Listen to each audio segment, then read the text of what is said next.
In complete darkness. Exactly. And Mary says their little private jet is like a minnow in a... Welcome to the deep dive. Today we're digging into some really intense narrative sources about, well, an emergency landing, but not just any landing. No, this is high-stakes stuff. Yeah. A catastrophic global blackout sets the scene. Right. So imagine this. A team of spies, kind of a mix of junior agents and seasoned CIA operatives. They've just finished a pretty hairy mission in Botswana, and they're heading for a temporary safe haven in Indonesia. Orion's place, right? Right. On Java, some luxury condo. Exactly. And when we say luxury, the plane itself is, well, it's something else. It's Rufus Shang's confiscated private jet. Oh, that jet, the one with the... Yes. Heated massage seats, fully reclining, naturally. But get this. A crystal chandelier hanging right there in the cabin. A chandelier on a plane. That's certainly a choice. It really is the peak of, I don't know, spy movie excess. How? And that absurdity is about to slam right into a global crisis. And that crisis context is crucial. We know from Agent Catherine Hale's MI6 message that this isn't just some local power outage. What did it say? It mentioned a suspicious series of, well, the key part is redacted events in facilities all over the world. This is big, coordinated. Okay, so global implications right from the start. Definitely. But the irony, you have to appreciate the irony here. MI6 is trying to manage this massive global threat. Yeah. And their own HQ security is a mess. The source mentions their fancy retinal scanner is busted. Seriously? Yeah, so what do? They've apparently just left the back door unlocked. Oh, come on. That's brilliant. High-tech failure meet low-tech workaround. It perfectly sets the stage, doesn't it? Everything's falling apart, starting at home. Meanwhile, thousands of miles away, high above Indonesia, the immediate crisis kicks off for our team. The pilot is Alexander Hale. The guy with the reputation. Luck, lies, and taking credit. That's the one. Though, to be fair, the sources do say he's actually a talented pilot. Anyway, he says the words nobody wants to hear from their pilot. Oh, The extremely worried uh-oh. He tells Cyrus, the co-pilot, that Yogyakarta, their destination city and airport, has sort of disappeared. disappear, what, like off the map? Off the visual map, they look down where millions of lights should be. Just blackness, total darkness, gone. Wow, okay, so this isn't just a blown fuse at the airport. Not even close. The key detail, though, that the source points out is they can still see car headlights moving down below, little specks of light. Right. Why is that so important? Because it tells them it's the grid that's down, the massive centralized power infrastructure. Cars run on their own power, batteries. Ah, okay, so localized power, like batteries, is fine, but the big stuff is out. Exactly, and that includes the airport, which is the real problem. Because an airport is supposed to have backups, right? Serious backup power. Huge backups. Yeah. Industrial grade. Should be able to run essential systems for days. The fact that Yogyakarta International is completely dark, that suggests something way beyond a simple power failure. Something intentional, malicious. That seems to be the implication. It's comprehensive. Okay, let's talk about who's actually on this plane facing this. Because the team makeup is pretty interesting. It really is. You've got the protagonist, Ben Ripley. He's, what, 14? 14, yeah, a math whiz. And apparently he's already had 156 near-death experiences, which is a lot. That's quite the resume for a teenager. Yeah. Okay, who else? His friends are there, the junior spies, Zoe, who's described as whip smart, Mike, the best friend, apparently good at thinking outside the box, and Trixie. Her thing is encyclopedic knowledge, knows everything, but she's been sort of kept away from the dangerous stuff until now. Interesting. So, raw talent, unconventional thinking, and a walking encyclopedia, plus the veterans. Right. Alexander the pilot, Cyrus the co-pilot, and Mary Hale, who's a retired CIA analyst. It's quite the mix. Abstract thinkers and experienced operators, facing a math problem at 30,000 feet. And they're running out of time fast. The fuel situation is critical. They're low. And Mary Hale, the analyst, she looks out at the situation around the dark airport and makes a call. They can't go there. Why not? Isn't that where they need to be? Normally, yes, but it's chaos. There are dozens of commercial jets, huge ones, just circling that dark spot. They're all following standard procedure, hoping the lights come back on. A holding pattern from hell.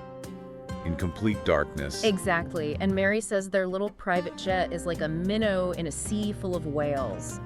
Flying into that mess is basically suicide. Too high a risk of collision. Okay, so the airport's out.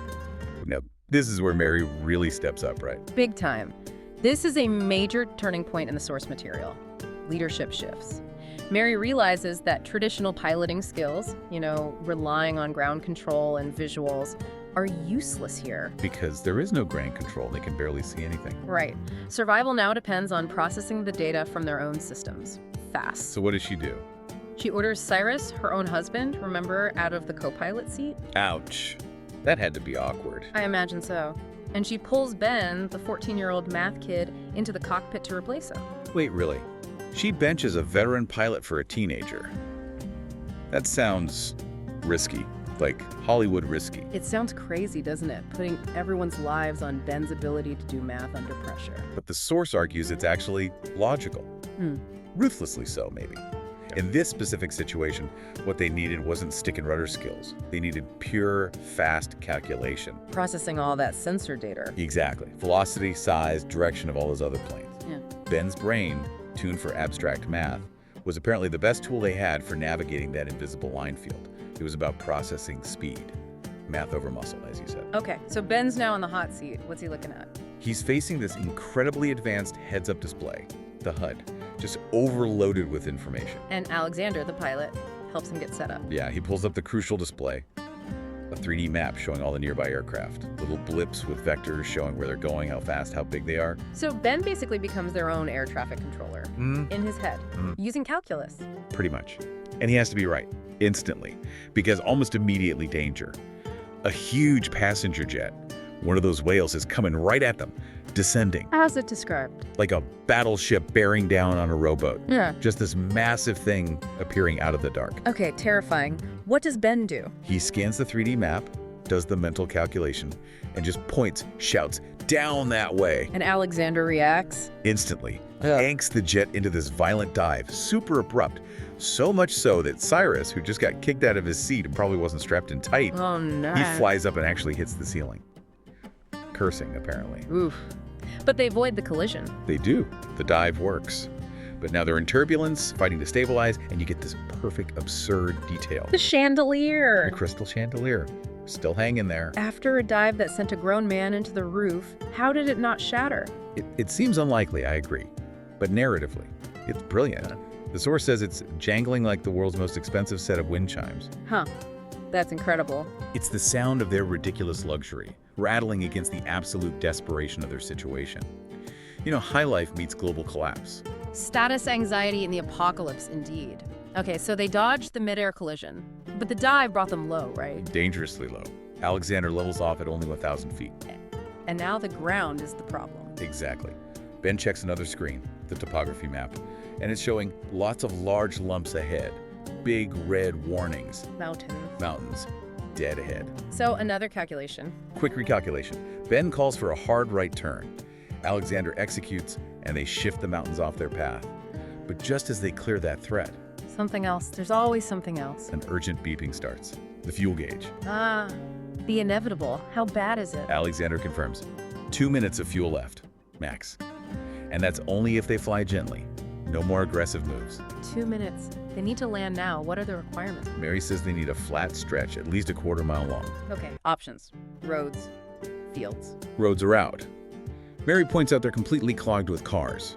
The blackout caused instant gridlock down there. Makes sense. People trying to get home, lights out everywhere, chaos. Total chaos. And in the dark, even with landing lights telling a flat, safe field from a forest or something uneven, it's basically impossible from the air. Grim choices. And then Then, another near miss. A large bird suddenly appears in their lights. Big one. Impressive red crest, radiant plumage, the source notes. too small for radar, but big enough to wreck the windshield at speed. Exactly. Alexander has to swerve left sharply to avoid hitting it. Does he miss it? He misses the bird, but the maneuver's too close to the ground, too late. The left wingtip, it scrapes the top of a tree. Oh, that's not good. That's the end of the fuel, isn't it? That's the end. The alert system goes critical red. Gauge hits empty. They are now officially gliding, just momentum carrying them forward. Seconds left. And the terrain map? The topography alarm goes off again. More red warnings pop up right in front of them. But these shapes look weird. Skinny and narrow with multiple spiked peaks, is how the source describes them. Not like natural mountains. And they are close. Too close to avoid. So this is it. Crash imminent. It looks that way. But this is where Trixie, the encyclopedia kid, who's been kept out of the action, has her moment. From the back of the plane, what does she do? Her knowledge just kicks in. Despite the panic, she recognizes those strange shapes on the map instantly. She shouts it out. What? What are they? Pramban. Prambanan, the temple The complex. very same. She knew it immediately. The map confirms it. These aren't mountains miles away. They're huge, ancient, man-made temple structures, and they're only 500 yards ahead. 500 yards. And they have no fuel. Zero fuel. Zero maneuverability. Right. A crash landing right there is now absolutely unavoidable. Okay, so the crash is coming. But Yeah. why did all this happen? The blackout, the chaos? Now we get to the core mission, as the sources reveal. The entire global catastrophe, it was deliberate. A catastrophic cyber attack. Pulled off by who? A single, ruthless hacker. Unnamed at this point, but clearly very capable. And this forced landing right next to Prambanan. Puts our spy team, by sheer chance, closer to this hacker's base of operations than anyone else on the planet. But how do they even operate if everything's down? That's the kicker. The cyber attack didn't just cause a blackout. It disabled all communications. Phones, computers, internet, everything. Gone. So they're completely isolated. No backup, no contact. Completely off the grid. Every piece of high-tech spy gear they rely on is useless. So the mission shifts entirely. From surviving the crash To operating in a world suddenly thrown back decades technologically. It's a fundamental shift from dealing with, physics and vectors and calculus right, the stuff Ben was doing in the cockpit. to facing purely analog threats, basic survival. And the threats are pretty basic, aren't they? What do the sources say they're up against now? Well, besides the ruthless hacker who caused all this, they're facing trained assassins, potentially pirates if they get near the coast, sharks, and even oversized lizards. Lizards. Seriously. Like Komodo dragons. The sources mention oversized lizards in a remote, dangerous environment. So yeah, possibly. It's back to basics. Wits, instincts, dealing with the physical world. So we went from worrying about air traffic and fuel consumption To worrying about keeping assassins and maybe giant reptiles at bay. In the dark. With no phones. It's quite the transition. From high-tech crisis to low-tech survival. And that really brings us to the final thought for you, the listener. This whole scenario, this deep dive into the chaos, it really underscores something, doesn't it? What's that? When all the sophisticated tech fails, the spy gadgets, the global networks, the power grids, what actually proves valuable in the end? Foundational knowledge. Like Ben's math. Trixie knowing Prambanan. Exactly. That and basic human ingenuity, teamwork, resilience. So the question it leaves us with is, what does it really mean for us, for our modern lives, that we depend so heavily on these complex systems? Systems that, as this story imagines, could potentially be brought down globally by a single person, forcing even the most advanced operatives back to square one into an analog world. Makes you think, doesn't it? Grab Spy School Blackout by Stuart Gibbs, now on sale $14.95. Don't miss this chance and build good habits and achieve remarkable results. Buy now today.